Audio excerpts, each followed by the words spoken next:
Kia ora team, in our latest video we are going to be looking at energy systems as part of Achievement Standard 1.2. So first of all, where does our energy come from? Basically it comes from three types of food sources. Carbohydrate, an example of that is the pasta you see there. Fat, an example of that are the nuts. And proteins, and the example of that is that fat juicy T-bone steak. The first source of energy we're going to look at is carbohydrate. So carbohydrates are broken down into glucose and stored in the muscle as glycogen. They are easily broken down into the state, which is why they are a primary fuel source used by the body during exercise. Carbohydrates are important for exercise and athletic performance. High levels of stored glycogen before endurance exercise can help prevent fatigue. Carbohydrate intake during exercise, particularly exercise lasting longer than 1 hour, can help increase performance and prolong time to fatigue. After exercise, diets high in carbohydrate help replenish muscle glycogen levels, which enhance your recovery.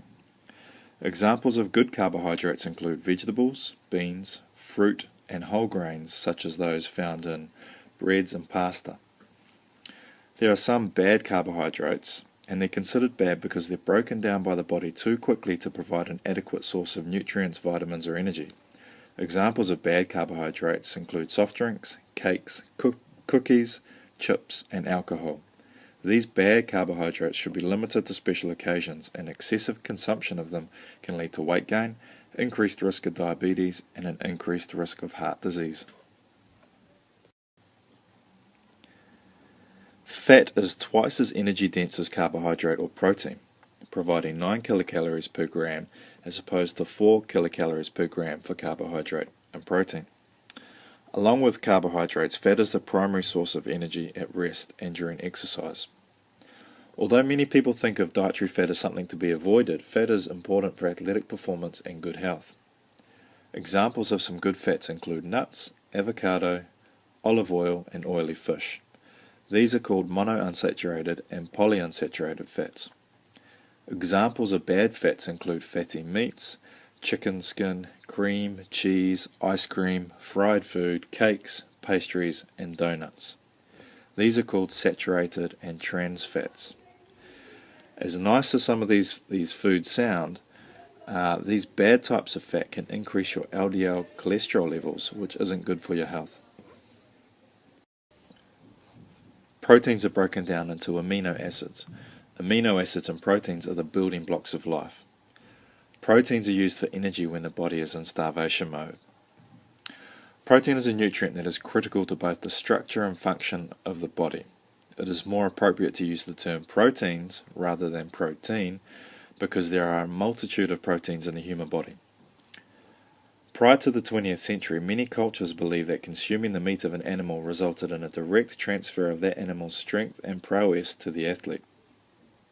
Examples of protein include unprocessed meat, poultry and fish, dairy, eggs, beans, and nuts. So how does our body use what we eat? Cells don't get energy from food. The food must be broken down into ATP, or adenosine triphosphate. ATP is a form of energy one can use immediately. It is needed for cells to function and for muscles to contract.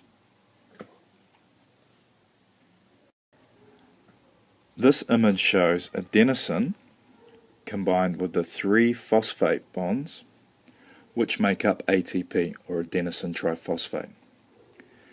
When energy is needed, ATP needs to be broken down using an enzyme known as ATPase into ADP, or adenosine diphosphate. This process breaks the high energy phosphate bond and provides energy for use by the body. And an equation you may see in a textbook is ATP equals ADP plus energy for biological work plus P.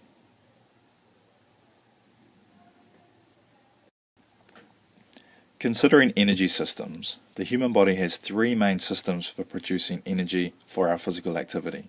They are anaerobic lactic, anaerobic lactic, and aerobic. Each system works independently or in unison with the others depending on the type of activity we are doing. Each of these systems provide the body with energy by producing ATP, which, as we mentioned previously, is our energy currency.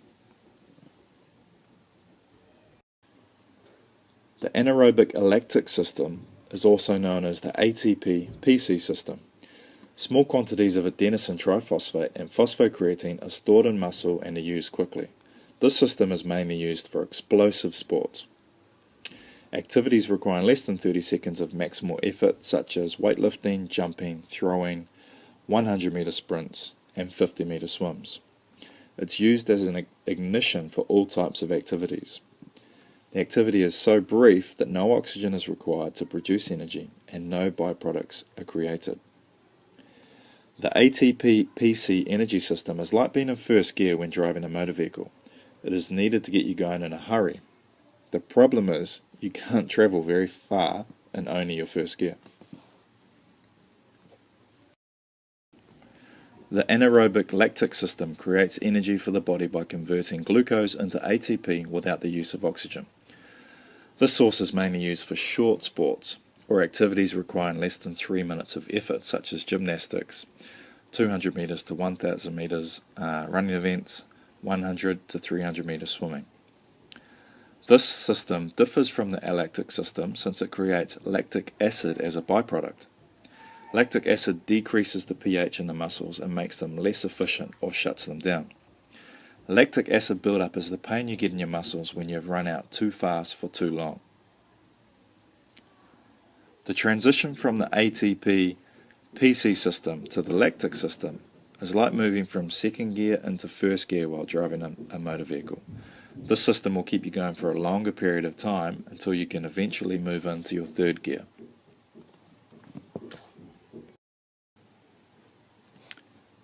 The aerobic system relies on a constant supply of oxygen to create ATP from glucose, fats, and proteins. This system is used for long sports or activities requiring more than 3 minutes of continuous activity, for example distance running. The aerobic system will kick in after 2 to 3 minutes of submaximal effort. Energy production depends on the intensity of the activity and the availability of oxygen. Continuing with the theme of gear changes, the aerobic energy system is your final gear. Once you're in this gear, you can continue exercising for long periods of time, as long as you're refueling with food every so often. You can only get into the final gear when the heart and lungs are providing enough oxygen to working muscles to produce ATP aerobically. Until that time, you're stuck in second gear, still producing that nasty lactic acid. This diagram shows the predominant energy pathways when considering the type of sport or event. The shorter events, requiring high speed and explosive movements, require the immediate and short-term anaerobic alactic and anaerobic lactic systems to provide energy. Events requiring a reasonable amount of endurance for sustained periods require the aerobic energy system to provide energy.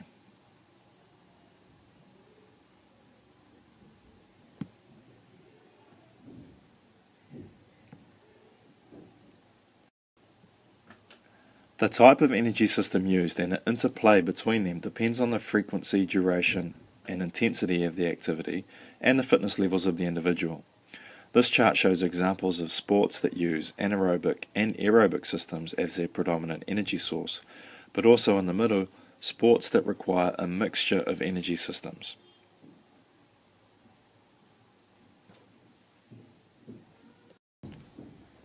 Each energy system can be trained to allow it to become more efficient by providing energy for the body. As with any type of training, these energy systems will adapt to the stresses that we put on them. So by matching the training to the energy system you want to improve, adaptation and improvements in efficiency will occur. And you'll see some examples on the next slide. So some examples are anaerobic alactic training, increasing the efficiency at which ATP and PC stores are replenished after high intensity activities.